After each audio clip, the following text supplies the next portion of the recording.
Hello, all. Welcome back to Castle Today. Last of Us, Episode 2.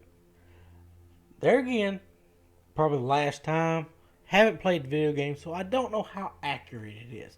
But, that being said, I was actually stunned at the lack of interest in my last video. Probably one of my most poorest performing videos in quite some time. Now, I don't know if that's because of where this will lead, Big Papa Abby, as it has been coined by other people. But the show itself is doing rather well. I'm not going to spoil anything. Not that you could spoil it because anyway, besides the point. Pedro Pascal is doing a really good job so far. Miss Marmont is, and that's just what I call her because that's who that's where and she's doing a good job as Ellie so far. This episode you have one of the more iconic zombies in The Last of Us. From my point of view, the clickers. I've heard about them. They can't see, but they hear, and it actually kind of ramps it up pretty good whenever you get to that point. I was quite impressed. I'm still floating from 6 to 7. Not because I'm not enjoying the show, because, to be honest, I still expect this show to, for lack of a better term, shit the bed. And I'm waiting for that moment. It's Neil Druckmann, you Naughty Dog.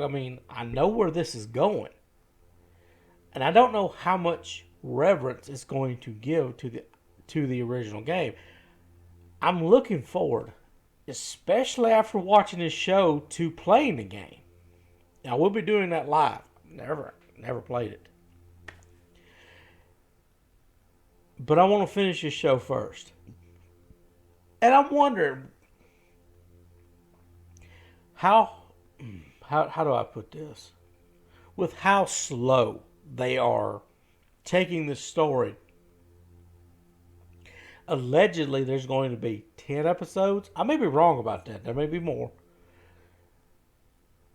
How much of the game are they going to be able to get into this? Are they going to skip big portions of the game just to get through the first portion so they can get to what they consider to be the most important? I'm not even going to get into it right now.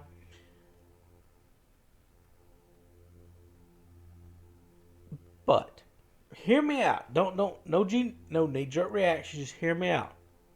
I'm wondering, because of the current turning of the tide, because it is turning. It's slow, but it's there. And HBO is going to want to keep this going because the numbers are good. The attendance is good. People showing up to watch it is good. Are they going to be willing to flush that down the toilet? I'm telling you, is it possible that the show takes different turns? I'm not saying Joel's going to survive. I'm asking the question. These are questions that are in my mind. Because I know what happens. I've seen enough on YouTube. I know what happens to Joel. So there's no question. But as far as how they deal with Abby, are we going to see Abby? Are we going to see her father? There's just so many questions I have, and I'm watching this show purely, mostly out of curiosity. Simply, just I want to see where it goes and see what they do with it. What if the show's better than a video game? That would be a first. Do not misunderstand what I'm saying. I'm not talking about the story. I'm talking about what happens if the show ends up being better than the video game because it changes certain things. I don't see how they can at this point, but who knows? I'm gonna. I'm in between a 6 and a 7. I just can't make my mind up about it. I'm gonna sit at a 6 for now. But all in all, I can't. If you haven't played the video game, I would. If you have HBO Max, yeah, I'd say give the show a shot. It so far it's pretty good. If you played the video, I don't know. I don't. I wished I could. It may actually be crap. Who knows? All in all, that's all I've got for today. Thanks for watching. I will see you guys next video.